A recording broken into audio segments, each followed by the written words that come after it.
Naputo lang ating kwentuhan. Ito namang cellphone na to eh. Gusto talaga eh, maputo lang ating chikahan. Ayun. Unang channel ko kasi, maikwento ko lang sa inyo, unang channel ko ay 2023 yon, November, kung ako nagkakamali. Ayun, yun naman, na-copyright kasi yun. Kasi nga, diba, ang hilig-hilig natin magsumba-sumba, sayaw-sayaw, kanta-kanta. Nakapit yun. Ngayon, umulit ako uli ng talagang pinaghirapan ko tong channel na to, kaya ingat na ako. Umulit ako uli, itong di nawalan ako ng gana, parang alam mo yung tipong nawalan ako talaga ng ganang mag vlog kasi nga na-copyright ako. Sabi ko, naku, Diyos ko, parang ayoko nang mag-vlog, yun ang nasa utak ko, ayoko nang mag-vlog. Ngayon, ito na namang February, inanunahan naman ako ng kasipagan. Sabi ko, parang gusto ko umulit ng ng channel. Yung ganyan.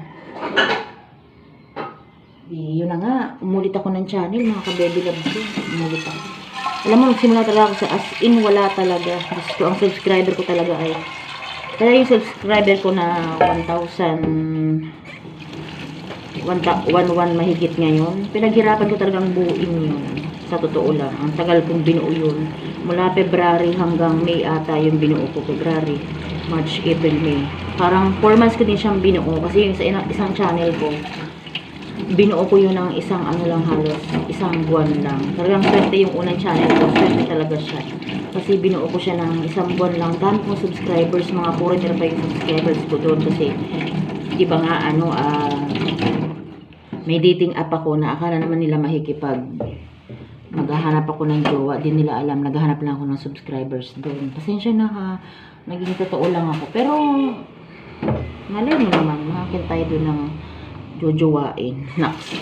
Kaya, kumbaga sa akin, inaano ko na lang din na, malay mo, doon pala ang swerte ko, bahala na, hindi naman ako naghahanap.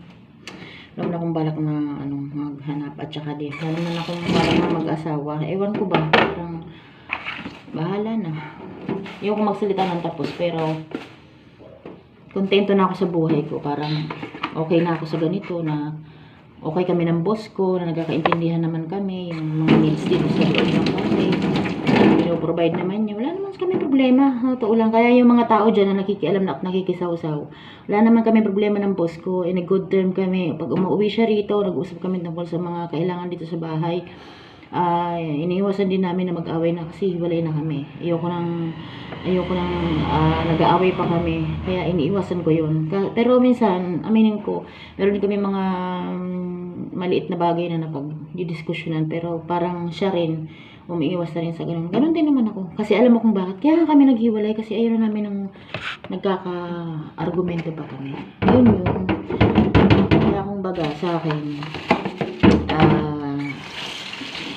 bilang respeto nyo na lang din kung kami ay tahimik, kasi hindi kasi showy yung ex ko, hindi siya yung madaldal, ako kasi madaldal ako, yung ex ko talaga, madaldal lang siya sa trabaho, pero pagka sa personal na ganito, hindi talaga.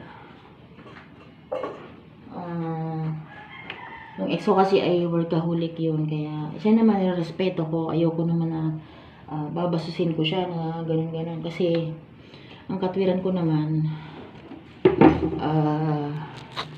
respetuhan na lang kasi nga kaya nga diba, kaya nga kung baga ako na yung pero ang tagal ko rin sinave yung relationship namin. Actually nag-antay ako sa kanya 10 years din kami. 10 years na rin kami na talaga na hindi in a good umalis kasi siya dito ay, kung ako nagkakamali ay 2014 ata yun, 2015. Nagpagawa kami ng bahay parang 2015 ata yun. Kasi, yun nga, pinagawa namin yung aming bahay. Dati paupahan ko tong parking na to. Ito, paupahan namin yan dati. Tapos, ito yung original na bahay namin. Yan. Kaya 2 unit yan kasi binenta sa amin ng aming kumpare yung isa. So, pabor naman kasi yung asawa ko naman ang kinausap niya. Kaya lumaki-laki yung aming unit dito. Kaya, dati ayaw ko pa kasi iniisip ko kasi nung time na in-offer niya kasi to, hindi pa naman nag-a-abroad yung asawa ko, yung ex ko. Kaya kumbaga ayaw ko naman na kukunin ko yung bahay na wala akong inaasahan. Kumbaga gusto ko kunin ko yung bahay, yung bayad na yung isa kong unit. Kasi mahirap. Kahit naman sino ayaw ng problema. Wait lang.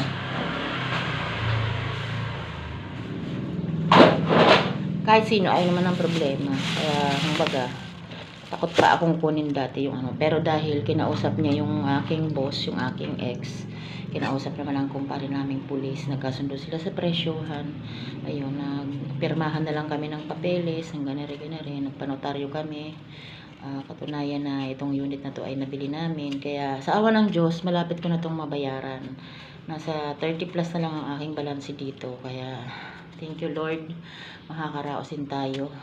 Sinuma ko siya, nasa ano na lang siya, parang higit 1 year na lang siyang babayaran. Kaya nakakapapintura na kami ng bahay. Kaya makakaunti-unti na rin, kumbaga napabuo namin ng bahay, hindi nga lang napinturahan. Kaya thank you Lord. Sana, sabi naman ng aking boss, ito yatang 2025, mga April or March daw, baka mapagawa na namin. Kaya ayan, wala naman ako iniintindi sa buhay ko. Masaya naman na ako, natanggap ko na. Dati umiiyak pa ako, pero ngayon ayos na ako. Baga, inano ko na yung sarili ko na, ay, hindi na talaga ano yung relasyon. Kasi, may marami kasi na sumasawsaw na tao. Kaya, inayaan ko na yung mga sumasawsaw na yan. May mga purpose yan sa buhay na gusto talaga nila magkasira kami. Hindi ko na kailangang i-mention, pero sa utak ko, sa isip ko, alam ko na may mga balak silang hindi maganda. Kaya, ayan ko na yan sila. Iyo kasi gusto ko, respetuhan lang, kumbaga. Kaya nga, nag-ayawan na, diba? Kasi gusto ko, yung meron akong peace of mind, may respetuhan. Yun naman ang gusto ko eh. Kaya kumbaga, tahimik na lang din. Tahimik din, gusto ko. Gusto na rin ng style ng ex ko na uwi dito, tahimik lang din kami. Pagluluto ko siya, kahit di na kami. Pinagluto ko pa rin yun. Gusto ko, tahimik lang kami. Kaso lang, may time talaga na nagkaka-argumento din. Kumbaga, may mga tao talaga na epal na papansin, na mga may mga papansin kasi talaga sa paligid. Kaya ang hirap-hirap din. May mga nagpapapansin dito sa paligid namin. Kaya, minsan talaga ganun.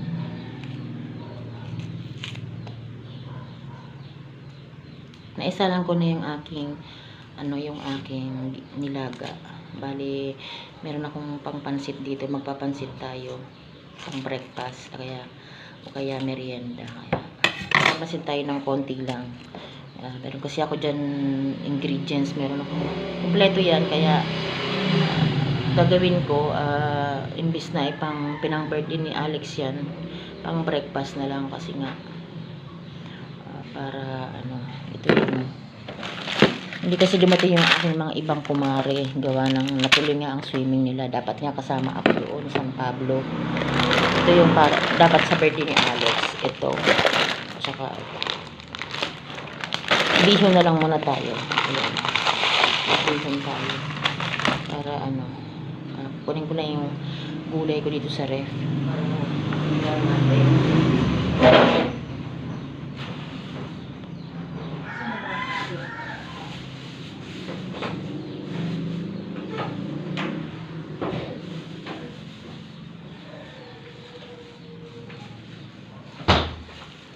Yung aking gulay, tapos frozen pa yung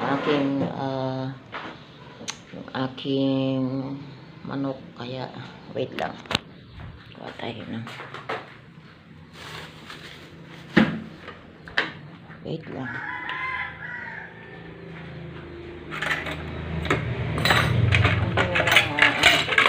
Kutsara kung ano nasa taas yung aking mga pang halo-halo dito. Saglit lang, ilagay natin ang ating nilaga.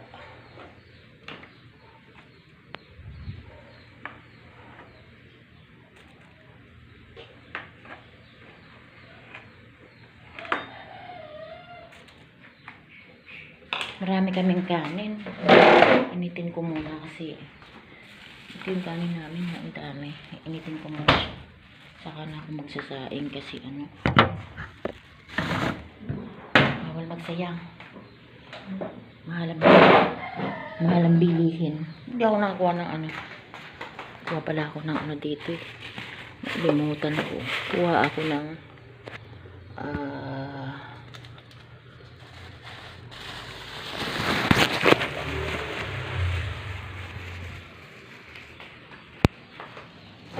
ayan. Dumating si strawberry kaya ilan kaming kakain. Si Kim, ako, si Alex, si apat lang kami. Pag wala si strawberry, 3 lang kami. Kaya konti-konti lang talagang niluluto ko kasi ay mahirap pag kami mga tira-tira. Diet ang mga tao rito tapos ako lang ang kakain. 'Di ba ako ang nananaba? Kaya natin masyadong ano na magluto kasi nagsabi na sila na diet daw sila. Mami, huwag ka na magluto kasi diet kami. Di wow. Diet din naman kasi ako. Sa gabi din ako nagra-rice. Daw kumakain sa gabi. Gawa na. Ayaw ko din. Diet din ako.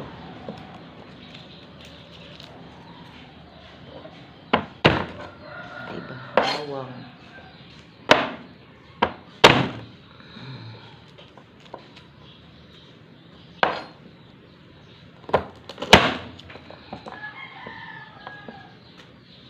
Ayan, ako naman ang pagbablog ko, nag-i-enjoy lang ako. Wala pa akong sweldo sa vlog, kaya yung mga nang ano sa akin na, ano daw, ganyan-ganyan, wala pa akong sweldo sa vlog, kaya huwag kayong ano, ako nag-i-enjoy lang muna. Nag-i-enjoy ako sa buhay ko, kaya bahala kayo, ako enjoyment lang, vlog lang, kasi ayoko maging chismosa, na sa labas tayo, nakakasir tayo ng ibang tao. Iba yung ano nila sa buhay, iba rin yung sa akin, kaya mas gusto ko yung nagbi-video na lang, magba-vlog na lang, kaysa naman nasa labas tayo, marami tayong masisira. Ayoko kasi ng ano, paligid. Puro chismisan ako. Hindi naman sila umundad sa kakachismis, Diyos ko. Pakialam ng buhay ng iba, yung buhay nila, napakapangit naman. Ang baga sa akin, ang katwiran ko, di ba nasa loob ako ng bahay, sarili ko naman yung pinakikialaman ko. Video ako, may mag-vlog ako. Sarili ko naman yung binablog ko, hindi naman ibang tao. Hindi naman yung mukha nila, hindi naman yung buhay nila. Buhay ko naman yung tinichismis ko. Ayos lang yun. Diba? Ako, katwiran ko, basta ako, sarili ko yung pinakikialaman ko. Nakikialam sa ibang tao. Mahirap yun. Diba? Yung nga ang sabi na, oh, ayos lang yan, mag-chismis ka. Yung buhay mo, chismis mo. Katulad sa akin. Ako, nag-YouTube ako. At least buhay ko yung inaano ko. Pinakikialaman ko. Wala sa akin mag-ano na, ay, Jesus mo. At least ako, yung life ko yung, wala man akong dapat itago sa inyo. Ayan, pag naman ako nagbabanding sa mga kapatid ko, alam nyo rin, di ba? Pinablog ko rin naman ang banding ng pamilya ko eh. May family din ako na pinupuntahan kaya. Ayan naman, with permission naman ng aking ex. Kaya okay lang ngayon. Ayan, bye-bye. Putulin natin ang ating video para tatapusin ninyo. Syempre, tapusin ninyo ang panonood para counted sa akin sa ano ko sa views ko, kaya iniiklian ko lang para naman tapusin ninyo. Ayan, good morning. Ayan, ingat-ingat mo sa mga riders diyan, madalas ang kalsada, lagi po kayo magdala ng ano sa mga lalakad din naman, o kaya ano, lagi kayo magdala ng payong para kayo safe at meron tayo yatang bagyo. Ayun, shoutout po sa aking nanay, magpagaling ka nay. Sana ay magkaintindihan na kami kung talagang saan ka. Kasi ng nanay ko na ano sa mga bahay ng mga anak na, kaya may sakit ang nanay ko, kaya dito sa nanay ko. Ayan mo na, ayan mo nanay. Pag ako nakaano ay alam mo na, mag-send ako ng panggamot mo. Bye bye. Pagaling ka po.